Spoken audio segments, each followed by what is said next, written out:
আসসালামু আলাইকুম আঙ্কেল, বসেন। তোমাদের তো রেজাল্ট দিছে, তোমার রেজাল্ট কত আসছে?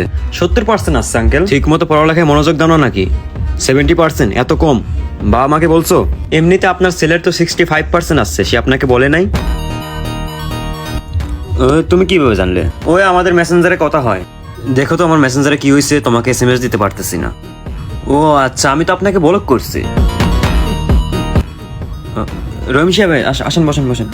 আপনার ছেলেকে কাল বিকালে এত জোরে বাইক চালাইতে দেখছি, পুরো দিন আওয়ারেগিরি করে। কি রে আঙ্কেল, এগুলো কি বলতেছে? আরে বাবা, উনার ছেলে কল দিছিল, ও নাকি সাদের সাথে কট খায়া রাস্তায় আটকা পড়ছিল। আমি যদি ঠিক সময় না যাইতাম, ওনার ছেলে এতক্ষণ হাসপাতালে থাকে। আচ্ছা আচ্ছা, সিশন সাহেব বাদ দেন, আপনি এই খাবার খান। দিন দিন চিকন হয়ে যাচ্ছেছো, বাপ মা খাবার টাবার দেয় না নাকি?